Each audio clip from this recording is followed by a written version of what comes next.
Hi guys, a lot of questions from Advice from a Call Center Geek on the HR onboarding piece of the actual forms and policies and procedures that we're using to onboard. So I wanted to take 2 to 3 minutes here, show you the actual forms that we use when we're onboarding a new hire. First form is the Expedia General Information Form, name, address, phone number.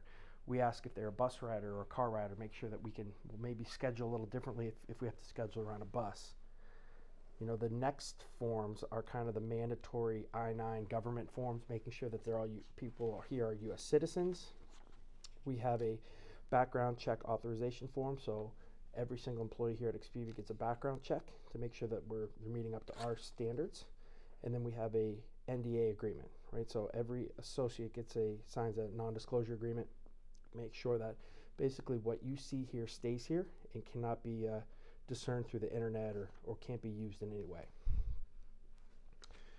We then go to kind of the payroll processing forms, right? So this is ECCA, which handles all of our payroll. So this is, if you want any how you're being paid, any of your filing statuses that you're using, if you have any deductions or dependents, your W-4, and then obviously we have our direct deposit form to sign up for direct deposit.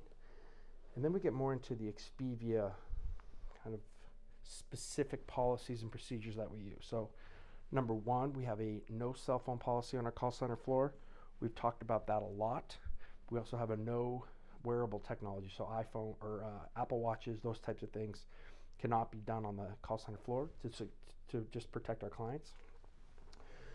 We have an audio and videotape consent form. So basically in our common areas here at Expedia, we are filming, making sure that we have video cameras for the safety of everybody here.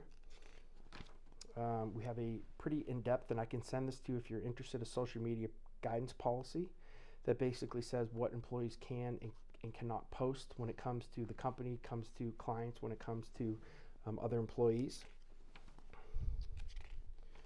We have a payroll distribution policy. Now, most of our associates do get direct deposit, but if somebody's actually picking up a check, we have the rules for how you can pick up your check. If you're sick, to have somebody, fill out a form for you, those types of things, what time you can pick your check up.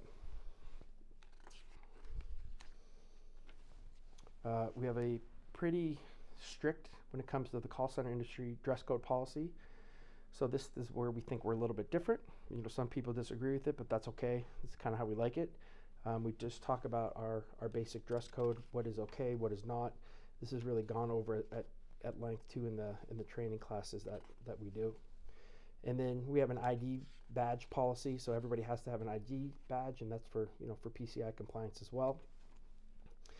And this is our T-sheets policy, which is our payroll, how we actually pay people in the room. So we have tablets that are set up that they log in, log out on.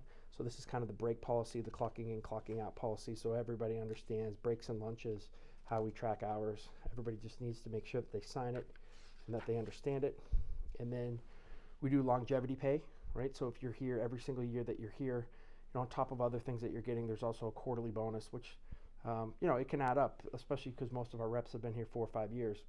So right on top of their base rate, there's another $1, $1.50, $1.75 on top of all the things that they're earning from a proficiency standpoint. And then we have our you own your own paycheck policy. I did a whole podcast on this. This is how we really have plussed up our attendance. And the main thing is these are just for coming to work. If you come to work for 1 to 4 weeks consecutively, every week that you do, you get an extra $1.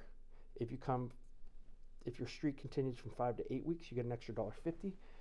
And if you've worked 9 consecutive weeks just coming to work every single day, working your full shift, you get an extra $2 added on to your pay. Your hourly rate.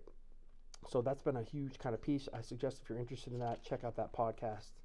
And this is just kind of some more of the rules on that. So that's our employee HR kind of hardcore documents that we do. This is a prepared folder, as you can see. I hope that helps you. If you have any questions or if you're interested in any of the policies that we have, let me know. I'd be more than happy to get them to you. Thanks, guys.